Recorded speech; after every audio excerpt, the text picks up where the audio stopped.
The projection hall was divided into two factions, one on either side. On one side, on my left, was the Alliance, the Nataru Alliance, and the Intergalactic Confederation.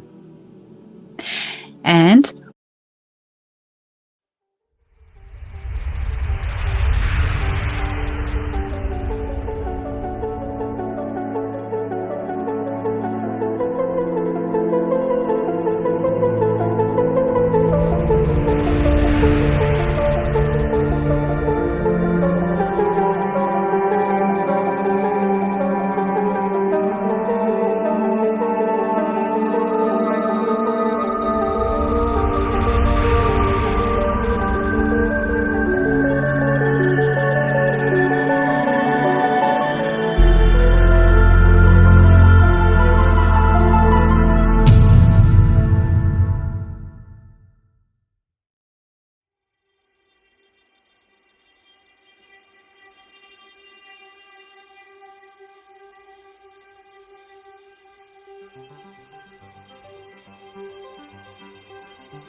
I had an OB with Mornay, and there's some really unprecedented stuff going on. And it turns out that there are 3 councils, one from 6th that is going to be representing itself, that have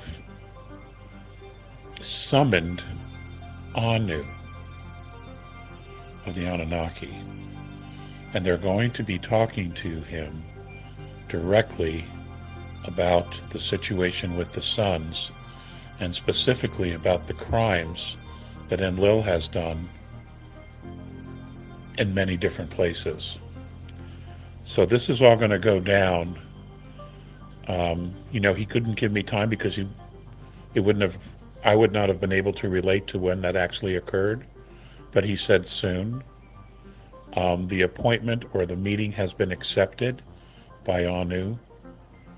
And I said, did these things happen? He goes, no, this would be a first that many of us would be there to represent. And I said, well, how are you going to impress upon him? He said, well, we have the holographs.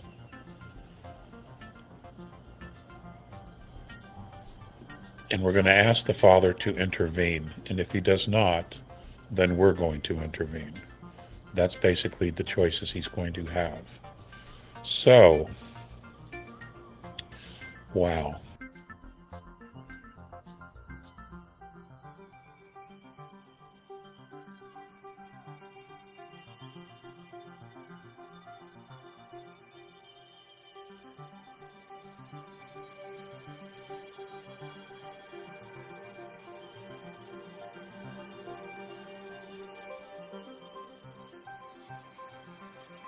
as a contactee and an emissary of the star nations, I bring all my information through physical contacts with extraterrestrials on board ships off-world.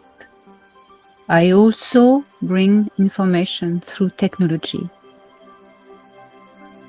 Also, I do not do channeling or downloads. All is physical and technological experience.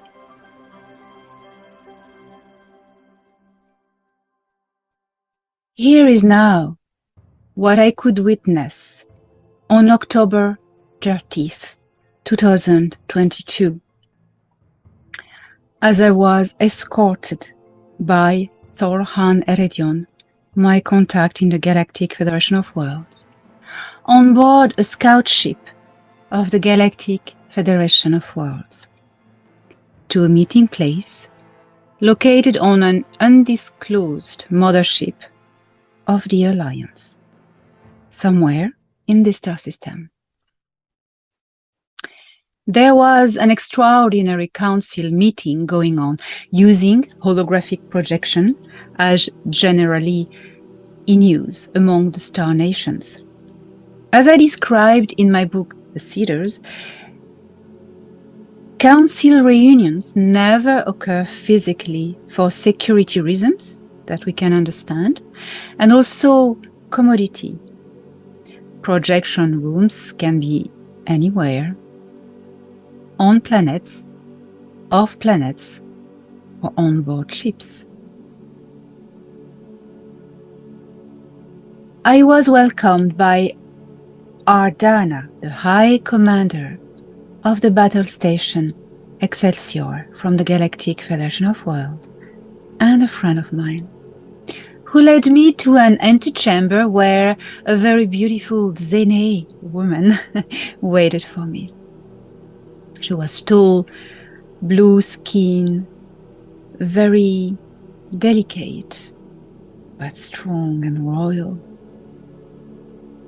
We entered a huge and dark projection room. A big crowd of representatives from the council, 3 councils of the Nataru Alliance, were present, including a great diversity of races and cultures, of course. These 3 councils of the Nataru Alliance were the High Council of the Galactic Federation of Worlds, the Council of 5, and the Andromedan Council. These 3 great galactic councils were meeting the Cedars Council from the Intergalactic Confederation. I understood I had my place among this crowd due to my function of emissary. Ardana invited me to step ahead onto a circular pad on the ground, which would enable me to be more than an observer and actually take part in the meeting as a holographic projection of myself. In other words, everyone else could see me and hear me, although I may have not been able or, assigned to speak, but I was there, part of everyone, as my duty and my work. And as I did so, I felt an electromagnetic wave running from my feet up through my body. And I had a second of total dizziness. I took a deep breath and I noticed my surroundings with an indescribable awe. Una was present on my left. She just barely acknowledged me very quickly because she was very focused on the meeting, but she was accompanied with representatives of the Intergalactic Confederation, mainly Altians, but also I saw Hregs, Ormongs, and other Cedar races I couldn't define from where I stood. The projection hall was divided into 2 factions, one on either side. On one side, on my left, was the Alliance, the Nataru Alliance, and the Intergalactic Confederation. And on the opposite side, on my right, the enemy's representative faction leaders. Ooh, a nervous shiver really ran through my body when I realized who was there on the right,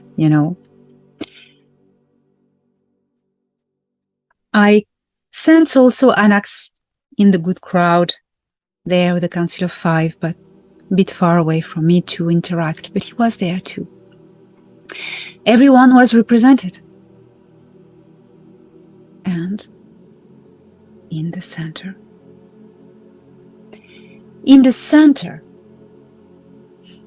broadcasting from his home world, located somewhere in the Orion zone, Anu was present. The Father King, the monarch of all Anunnaki. He was there as a giant being of bright, translucent light, sat on a high throne.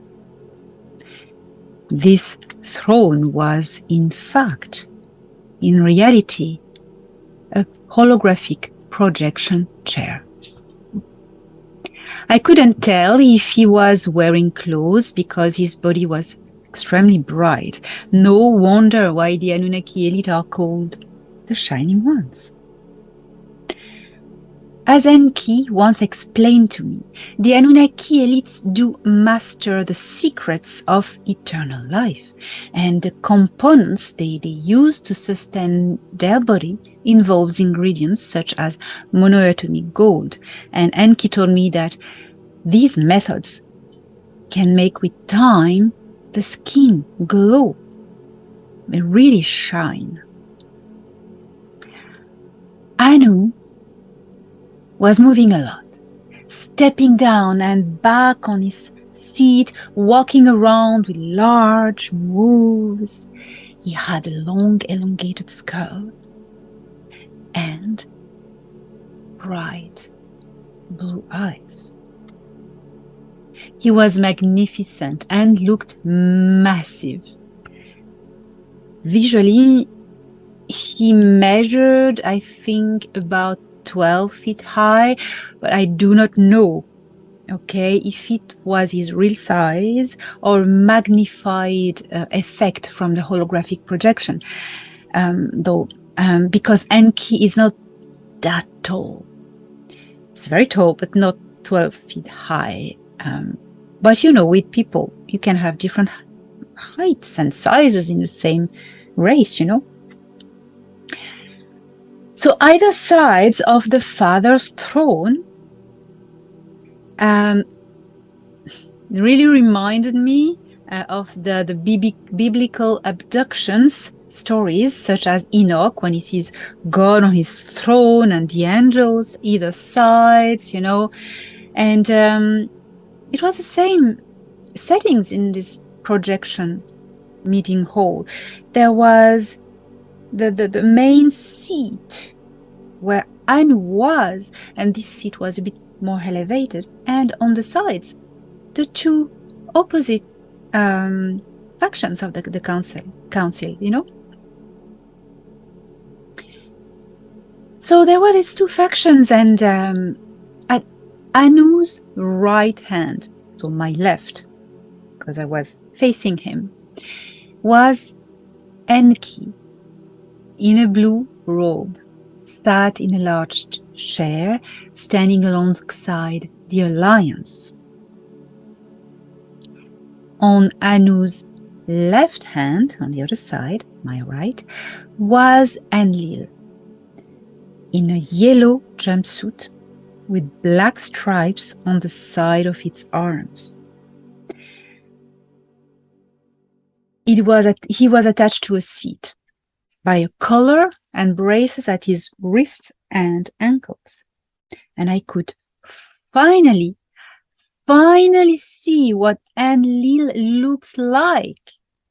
And, well, he was strikingly different from Enki. You could clearly tell them apart.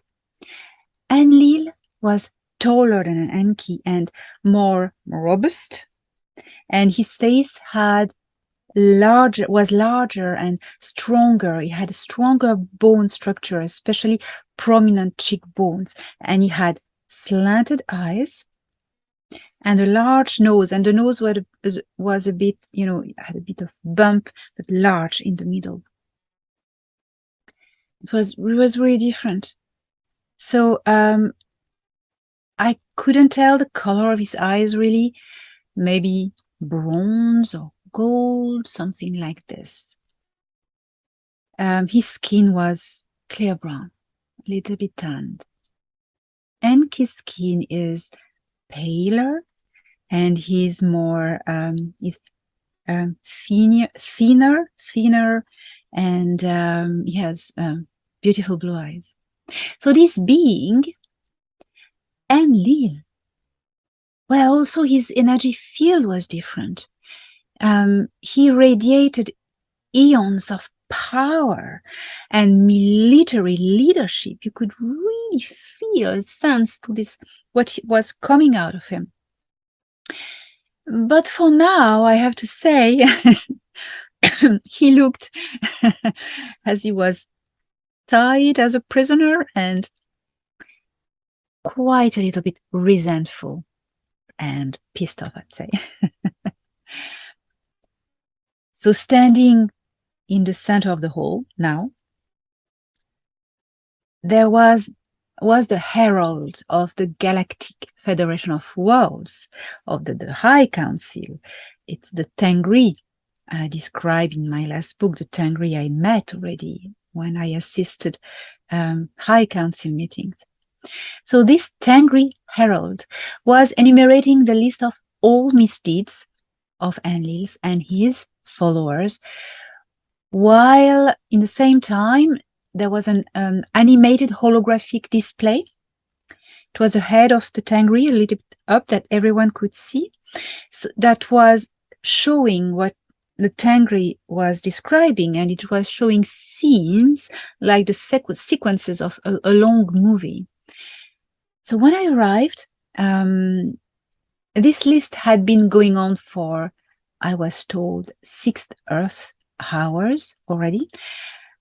All names were named from the dawn of history. ETs and Earthlings involved in these misdeeds through history since the start, since 372,000 years BC. Oh my God. So when you think about it, 6 hours are short. You don't have the time to, say all these things, enumerate all these things in only 6 hours. But time runs differently up there. Something which is very interesting is that I also noticed that Earth leaders from the Earth Alliance, that are commonly called White Hats, were present as well. But I was strictly asked, I'm very sorry, by Ardana not to name them. Nonetheless, anyone is welcome to guess. Galactic Federation of Worlds style of disclosure. And these Earth leaders from the Earth Alliance, the White Hats, were on Enki's side of the room, at the right hand of Anu. I learned that at some point, Anu never wanted to get involved in anything Enlil was doing on Earth, because he was tired of Enlil provoking conflicts constantly. That is the reason why Anu left the star system prematurely at the time. Some records, some true artifacts and texts from ancient times, from ancient cultures, mention this episode of the history of humankind. And these artifacts are carved in stone inside of pyramids, written on papyrus, carved on clay tablets. It's physical artifacts that you can find in museums or historical sites in Egypt and Mesopotamia and other places as well throughout the world. These records mention this episode of history of humankind when the father figure of the gods, tired with all the custodian conflict, left Earth to go back to Orion. And of course, pyramid texts, Turin papyrus, and other artifacts. And when he left, Anu let his 2 sons debate about the ownership of this planet. Well, the good old Ra is back, summoned by the Intergalactic Confederation. You know these old stories of the god Ra leaving the Earth and letting the custody of Earth to his 2 sons is also depicted in the Sumerian king list as well. It's the story of Seth and Osiris, Poseidon and Zeus, Loki and Thor, and Krishna and Shiva. It's everywhere around the world. So now the Father is back. The great king is back of them, summoned by the Intergalactic Confederation. Seemingly, only the Intergalactic Confederation can summon Anu. You know why? It's because the Intergalactic Confederation represents a higher hierarchy above the Anunnaki. The Galactic Federation of Worlds never had this power because they are on an equal level with the Anunnaki regarding galactic laws.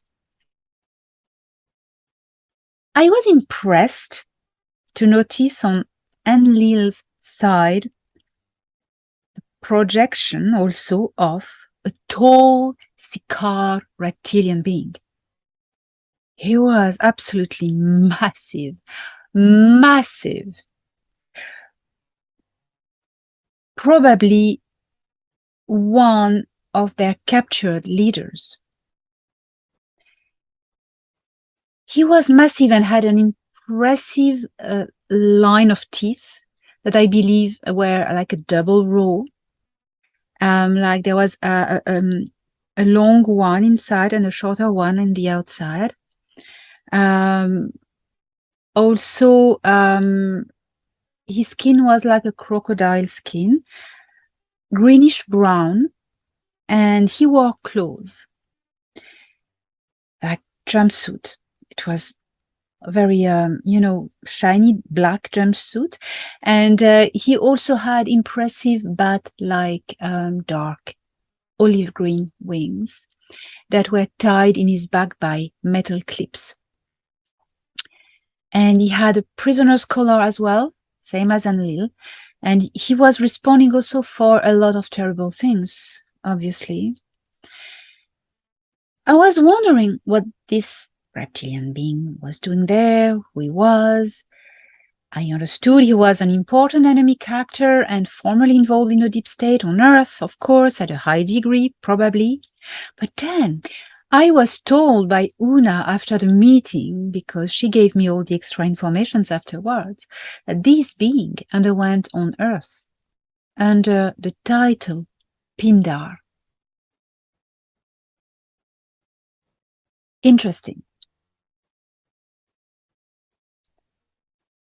So it was the end of the enumeration of the holographic list of accusation, and the Tengri herald stepped back.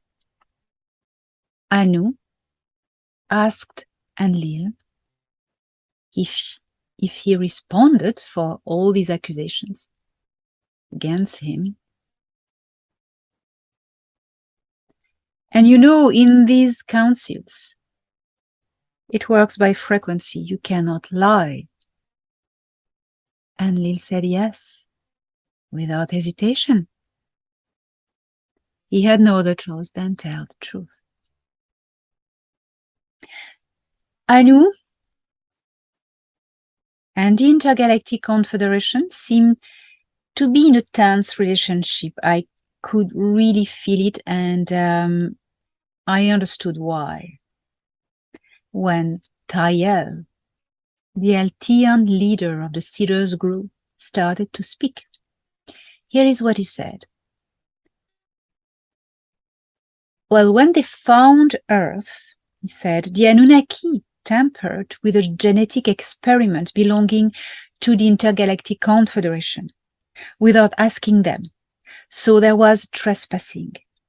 The Terrans, as a genetic experiment, were under the Intergalactic Confederation's protection until they were able to evolve in consciousness up to a certain level where we are today. Now the process has begun, and many of the Terrans have shifted into a 5D construct of consciousness, and the percentage is significant enough. Humans of Earth are progressively standing for themselves. They are also claiming their freedom, and you are about to stand as a free race and a free culture in front of the galactic community and the intergalactic community.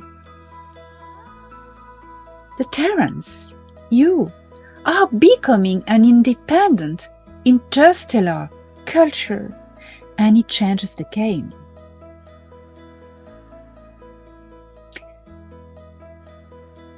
Enki, bringing back the original DNA template, is redeeming the misdeeds of his people in general. So now Enlil's faction that still remains on Earth, not Enlil because he's neutralized, quoting Enki, somewhere on the present world, but his faction that still remains on Earth has no reason to stay anymore. The karma has been redeemed, the wrong has been righted. Regarding universal law, no one can right the wrongs for others in a karmic perspective. So the Anunnaki respond for their people, and so on. This is the reason why Enki brought back the original Adamic DNA template himself on behalf of his people to erase the karmic debt. Anu declared that he's going to recall Enki's son back and remove him from Earth, and there is no reason for him to stay anymore, this son of Enlil. So I got it confirmed that the name of Enlil's son is, Ninurta, although they have another name for him, which is Nintak. Nuntuk can be told Nuntuk. That's a real name, but he is known on Earth as Ninurta, most commonly. It was confusing me at the start, but Thorhan explained to me that Ninurta is a title. And this being has also other titles regarding local cultures and dialects. His real Iti name is Nintuk. Similarly to, Enki is a title, and his real name is Ea, his birth name, and as well as Enlil's real name, birth name is Yu. All the details, you find them in my book, The Sealers. So as a note, the Anunnaki extraterrestrials in general do not consider themselves as gods. All right? This misunderstanding comes from the ancient population on Earth, from humans who saw them as supernatural beings, of course, so as they weren't understanding the technology, they were calling them gods, So, although a few of them, such as Enlil and his son Ninurta, mainly enjoyed playing fear-mongering, sadistic, and violent gods to manipulate humans into conflict. You find these bloodthirsty gods in different religions of the book. I let you find out for yourselves. Every time a god calls out for war and slaughter, sacrifice, blood, that was just Enlil's son enjoying themselves, dividing to conquer. A motto that has been used a lot by the Roman Empire and its divide and conquer and tactic. And I let you find out the thread that arrives right into a certain institution in Rome. Holy, not institution in Rome. So manipulating humans into conflict, it was easier to control them then, and as long as they have been fighting among themselves, humans of Earth never united to turn against the real enemy. And I am sorry to say, through to this day.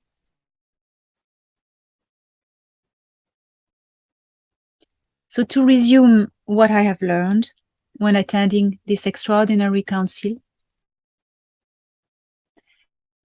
Enlil was arrested last Earth year, and he is now judged for crimes infringing intergalactic laws. This date of when he was arrested coincides with the return of Enki into the solar system last year in September 2021 on board the Nibiru ship, of which he has the ownership now. The head reptilian elite of the Illuminati was also arrested, the Pindar reptilian. Now, at the request of the Intergalactic Confederation, Enlil's son Ninurta is about to be removed by Anu, who has higher authority above Ninurta. Coincidental events with the awakening of the sleeping giants everywhere on Earth, who will be beneficial to humanity? If Enlil hadn't decided to tamper with a genetic experiment already under the custody of other ETs, and these ETs are the Intergalactic Confederation, and they are part of a superior grade regarding the laws of this universe, well, if Enlil hadn't ordered this council, which I attended, I had the honor to attend, wouldn't have happened. There are going to be some changes on Earth.